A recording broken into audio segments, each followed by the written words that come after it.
सुप्रभात आप सभी को। मैं डॉक्टर खुशबू वर्मा। आज की चर्चा कक्षा 8 के वसंत पाठ्य पुस्तक के हरिशंकर परसाई की व्यंग विधा की रचना बस की यात्रा पर।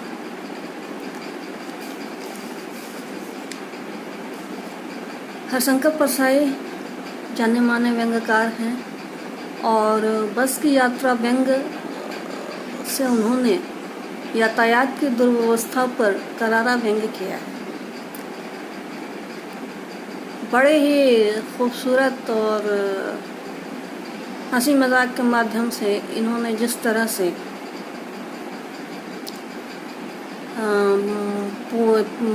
पूरे पाठ में यातायात की दुर्व्यवस्था को इंगित किया है वह ध्यान देने योग्य है। तो पाठ बस की यात्रा की चर्चा आरंभ करते हैं। क्योंकि पहले भी मैं कह चुकी हूँ, समस्त पाठ का वाचन संभव नहीं है। कथासार ही हम लोग यहाँ कथासार की ही चर्चा होगी। 5 मित्र हैं, उन्हें जबलपुर पहुँचना है। शाम के 4 बजे जो बस उन्हें मिलती है, लोग समझाते हैं कि भाई इस बस से यात्रा मत करो।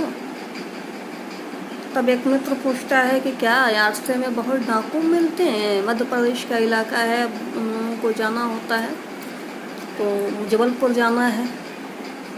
तो जो बस वहाँ से मिलती है वो सोचते हैं कि चलिए यहाँ से पन्ना से निकल कर सतना पहुँचेंगे, सतना से कोई गाड़ी मिल जाएगी, जबलपुर चले जाएंगे। ये टाइम मिला कर, चूँकि उन लोगों को दूसरे दिन अपने नौकरी पर जाना होता है, अतः वो अपनी टाइमिंग मिलाकर ये तय करते हैं कि नहीं, ये 4 बजे की बस ठीक है। तो लोग जो मित्रबाग हैं उन्हें ये सलाह देते हैं कि भाई आप इस बस से मत चलो। वो पूछते हैं क्यों, भला क्यों न जाएं? क्या बस रास्ते में डाकू वगैरह मिलते हैं? तो बोला नहीं, डाकू नहीं, ये बस ही डाके नहीं। तो यहाँ से देखिए अब एक चर्चा आरंभ होती है। इसके बाद जब बस आती है, उन लोग तय करते हैं नहीं भाई जाना तो ज़रूरी है, 4 बज गए हैं, चलो इसी बस से चलते हैं। उन लोग तय कर लेते हैं और इसके बाद जब बस को देखते हैं, जब बस आती है, बस का समय होता है, बस आती है, बस को देखते हैं, तो लेखक व्यंग्यकार यहाँ लिखते हैं, बस को देखा तो श्रद्धा उमड़ पड़ी, खूब वयोवृद्ध थी, सदियों के अनुभव के निशान लिए हुए थे। लोग इसलिए इसमें सफ़र नहीं करना चाहते कि वृद्धावस्था में इसे कष्ट होगा। यह बस पूजा के योग्य थी, इस पर सवार कैसे हुआ जा सकता है? मतलब बस को देखकर इन्होंने जो चर्चा की है वो आप समझिए, मतलब बस रखने योग्य है, उस पर चढ़ने योग्य नहीं, इतनी जीर्ण शीर्ण अवस्था में है। जीर्ण शीर्ण अवस्था के आगे बांधगी दी जाएगी कि बस की कंडीशन आगे में क्या है। ये तो एक देख कर लगा उसे व्यंग्यकार को, तो उसने लिखा। पूरे पाठ में इसी तरह की वानगी है। और जब आप पाठ वाचन करेंगे, अपना पाठ वाचन करेंगे या खुद ही पढ़ेंगे तो बड़ा आनंद आएगा। आगे का एक उदाहरण देखिए। इंजन सचमुच स्टार्ट हो गया, ऐसा जैसे सारी बस ही इंजन है और हम इंजन के भीतर बैठे हैं। कांच बहुत कम बचे थे और जो बचे थे उनसे हमें बचना था। इंजन चल रहा था, हमें लग रहा था कि हमारे सीट के नीचे इंजन है। वो बैठे होते हैं खिड़की के पास, लेकिन गाड़ी की ऐसी जर्जर अवस्था है कि उनको लगता है कि उन्हीं की सीट के नीचे इंजन चल रहा है, पूरा गर्म, झक झक झक झक। ठीक है। तीसरा, उसी गाड़ी में उस कंपनी के हिस्सेदार बैठे होते हैं। तो लेखक पूछता है यह बस चलती है? अरे चलती है, फर्स्ट क्लास चलती है, अपने आप चलती है, फर्स्ट क्लास। तो कहता है फर्स्ट क्लास चलती है, अपने आप चलती है? अरे वाह, ये तो गजब बात हो गई। यानी बिना धक्का दिए, बिना किसी टोचन की ये गाड़ी अपने आप चलती है, ऐसी स्थिति है। नेक्स्ट में आगे थोड़ी दूर बस जाती है और चलते चलते बंद हो जाती है।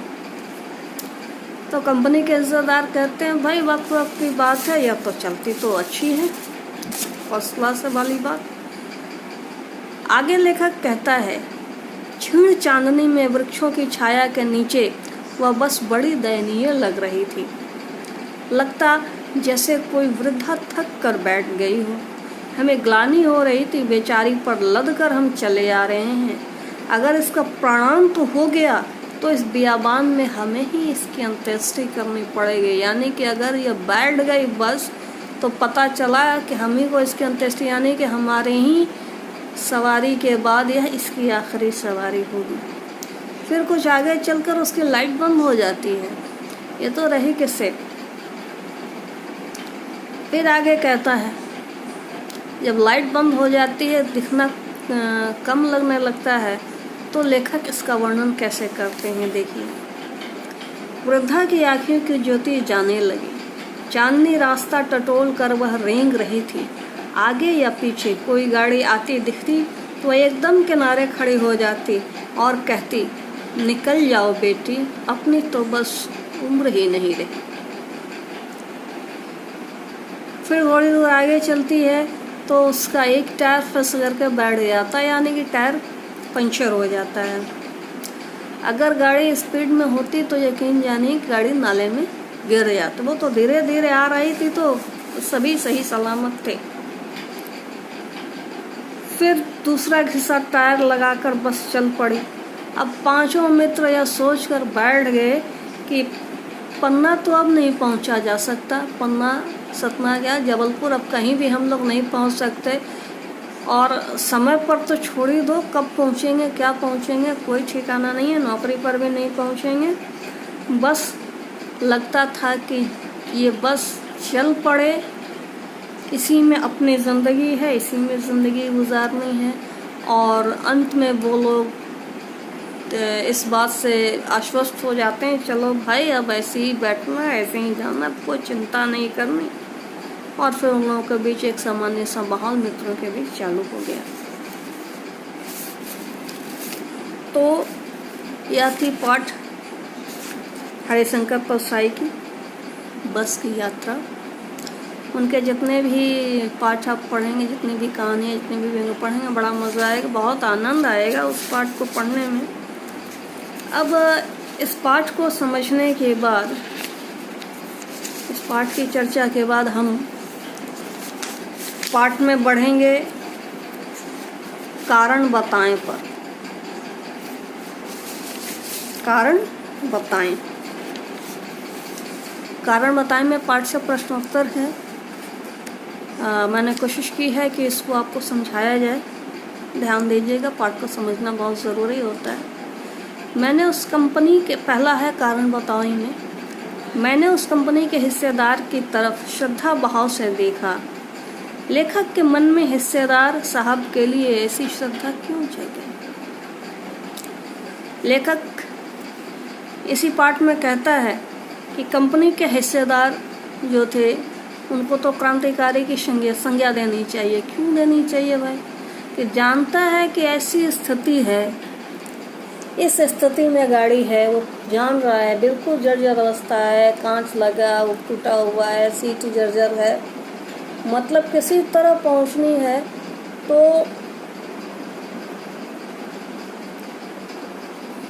अपनी जान, तो सवारी की जान तो वो हथेली पर लेकर चल ही रहा है, रिस्क पर, वो अपनी भी जान रिस्क पर लेकर चल रहा है।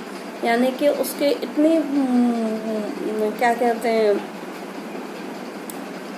अपनी कंपनी के प्रति इतनी ईमानदारी है कि वो आखिरी दम तक उसके साथ जाना चाहता है। और प्राणों, यहाँ तो समझ लीजिए कि प्राण भी वो देने को तैयार है। जैसे टायर पंचर हो जाती है, लाइट नहीं है, गाड़ी हिलती डुलती लगती है, इसके बावजूद यानी कि पूरी तरह से जर्जर अवस्था में, जीर्ण अवस्था में गाड़ी है, फिर भी वो अपनी जान हथेली पर लेकर सवारी को भी लेके जाता है, खुद भी जाता है।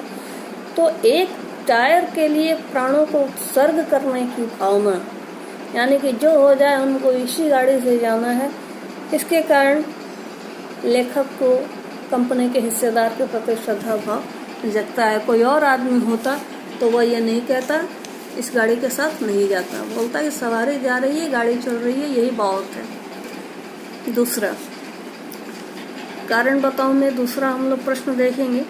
लोगों ने सलाह दी कि समझदार आदमी इस शाम वाली बस में सफर नहीं करते। लोगों ने यह सलाह क्यों दी? हम लोग शुरू में ही देखते हैं कि जो लोग हैं वहाँ के लोकल वो कहते हैं भाई बंधुजन आप लोग इस गाड़ी से नहीं जाइए, क्योंकि गाड़ी बहुत पुरानी थी, जीर्ण अवस्था में थी, कब पहुँचाएगी, आपको पहुँचना जरूरी है, तो ये गाड़ी ये क्यों, कोई और गाड़ी पकड़ लेते हैं। हालत ये थी कि गाड़ी का हर हिस्सा बेकार था, खिड़कियों के कांच टूटे हुए थे, जैसा वो बताया कि खिड़कियों के कांच टूटे थे, जो भी बचे हुए थे उससे उनको बचना था, नहीं कब टूट कर ऊपर गिर जाए कोई ठिकाना नहीं था। इंजन, पेट्रोल टंकी, टायर सीट हर हिस्सा जीर्ण अवस्था में था और यह काफ़ी डाउटफुल था, संशय था कि यह गाड़ी आपको आपकी मंजिल तक पहुंचा भी पाएगी कि नहीं। समय तो अलग ही बात है, मंजिल तक भी पहुंचा पाएगी या नहीं। तो ठीक है, तीसरा कारण बताओ का तीसरा प्रश्न है, सुनेंगे। ऐसा जैसा सारी बस ही इंजन है और हम इंजन के भीतर बैठे हैं, लेखक को ऐसा क्यों लगा? अस्पष्ट है। हम लोग यहाँ तक तो समझ चुके हैं कि बस बहुत ही दयनीय अवस्था में है, उसकी अवस्था बहुत ही ख़राब है, इसलिए कि लेखक को देखकर ही लगता है कि यह बस सबसे पहले चलेगी कि नहीं अपने आप, और जब देखिए चलेगी कि नहीं, फिर जब कंपनी का हिस्सेदार कहता है कि नहीं जी फर्स्ट क्लास है, अब चलती है, तो लेखक उस पर कहता है भी चलती है, अपने आप चलती, यानी बिना धक्का दिए, बिना किसी अन्य व्यवस्था के ऐसी चलती है, गजब बात है। तो इंजन के स्टार्ट होने में पूरी बस कंपन होने लगता है, खिड़कियों के कांच बहुत कम बचे हुए थे और उन्हें लग रहा था कि भाई यहाँ से हट जाओ, इसलिए सीट के नीचे ही इंजन है, वैसा लगा पूरा गाड़ी कांप रहा था, हिल रहा था, इसलिए उन्हें लगता है कि गाड़ी ही इंजन है। कारण बताओ का चौथा प्रश्न है, गजब हो गया, ऐसी बस अपने आप चलती है। लेखक को यह सुनकर हंसी क्यों आई, हैरानी क्यों? मतलब इसका तो आपको खुद समझ में आ गया होगा कि गाड़ी जर्जरा अवस्था में है और उन्हें पन्ना की यात्रा, पन्ना से पन्ना करना है, सतना करना है और जबलपुर पहुंचना है। ये तोड़ कर उन्हें गाड़ियों से जाना है और बस की कंपनी के हिस्सेदार भी उसी से यात्रा करते हैं और हिस्सेदार ने कहा बस चलती है, तो लेखक कहता है बस चलती भी है, यानी कि ऐसा कह पाना बड़ा संभव नहीं था कि बस अपने आप चलती है बिना धक्का दिए ही। आखिरी प्रश्न है, मैं हर पेड़ को अपना दुश्मन समझ रहा था, लेखक पेड़ों को अपना दुश्मन क्यों समझ रहा था? जब वो बियावन जंगल में चलना प्रारंभ करती है तो बस जैसे उसकी छाया पड़ती है, अंधेरा है, रात्रि के समय अंधेरा है, तो जो छाया उसके देखती है उसे देखकर डर लगता है कि कब वो किधर पलट जाएगी, किस पेड़ से इसका टक्कर हो जाएगा, ये लेखक को खुद भी नहीं मालूम था और इसलिए लेखक को हर पेड़ अपना दुश्मन लग रहा था, कब इससे टकराए उससे टकराए, और इस कारण वो हर पेड़ ही लेखक को जानलेवा लगता है। इस तरह से इस पाठ का सार और प्रश्नोत्तर को समझाने की प्रक्रिया समाप्त होती है। फिर अगले वीडियो में अगली चर्चा। धन्यवाद।